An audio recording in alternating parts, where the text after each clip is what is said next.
আসসালামু আলাইকুম বন্ধুরা, কেমন আছো সবাই? আশা করি সবাই ভালো আছো। আমি আনাস খন্দকার এবারের মতো একটা মজাদার ভিডিও নিয়ে চলে এসেছি।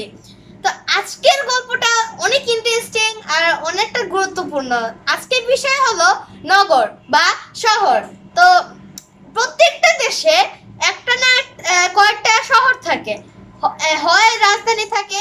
রাজধানীটা মূলত মেইন, এখানে সব শহর থাকে। কিছু শহর অনেক পরিকল্পিতভাবে একদম সুন্দর মতো ডাঙার কোঠা উঠিয়ে সব পরিকল্পিতভাবে অনেক সুন্দর করে একটা নগর বানায়। আবার অনেক আছে যেগুলো যত্রতত্রভাবে মানে বিল্ডিং তৈরি করে, এরপরে মানে কোনো পরিকল্পিত কাজ থাকে না।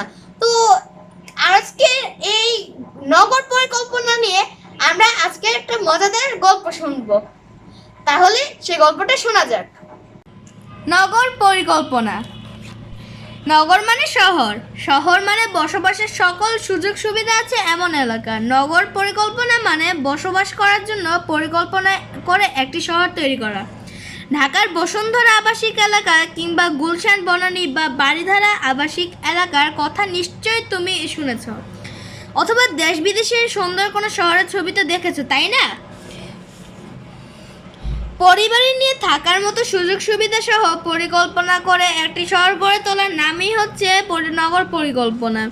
আধুনিক এই যুগে বিভিন্ন দেশে, এমনকি আমাদের বাংলাদেশেও এমন শহর বা আবাসিক এলাকা রয়েছে, কিন্তু মুসলিমদের মাধ্যমে নগর পরিকল্পনা অনেক আগে থেকেই শুরু হয়েছে। তুর্কিস্তানে একজন মুসলিম প্রকৌশলী ছিলেন, তার নাম মিমার সিনান। তিনি তার জীবনে 477টি দালানের ডিজাইন করেছিলেন। তুরস্কের ইস্তাম্বুল শহরের সুলেমানিয়া মসজিদ তার অন্যতম সৃষ্টি। বিরাট এই মসজিদ এত সুন্দর, দেখলে তোমার চোখ জুড়িয়ে যাবে। কখনো ইস্তাম্বুল শহরে গেলে অবশ্যই মসজিদ দেখে যাবে, বলো ইনশাআল্লাহ। পরিকল্পনা করে সুন্দর ভবন বানানোর পর মুসলিমরা বিভিন্ন শহর গড়ে তোলার কাজ শুরু করে। বর্তমানে আমেরিকার নিউ ইয়র্কে বসবাসের জন্য সবচেয়ে সুন্দর শহর বলা হয়।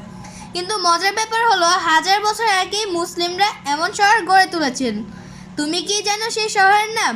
স্পেনের কর্ডোবা শহর। তো বন্ধুরা, এই ছিল নগর পরিকল্পনার গল্প। তোমাদের যদি ভালো লেগে থাকে তাহলে অবশ্যই লাইক, কমেন্ট, শেয়ার করবা এবং অবশ্যই তোমরা বেশি বেশি করে বই পড়বা এবং কিনবা, যাতে তোমাদের জ্ঞান অর্জন আরো উপরে লেভেলে চলে যায়।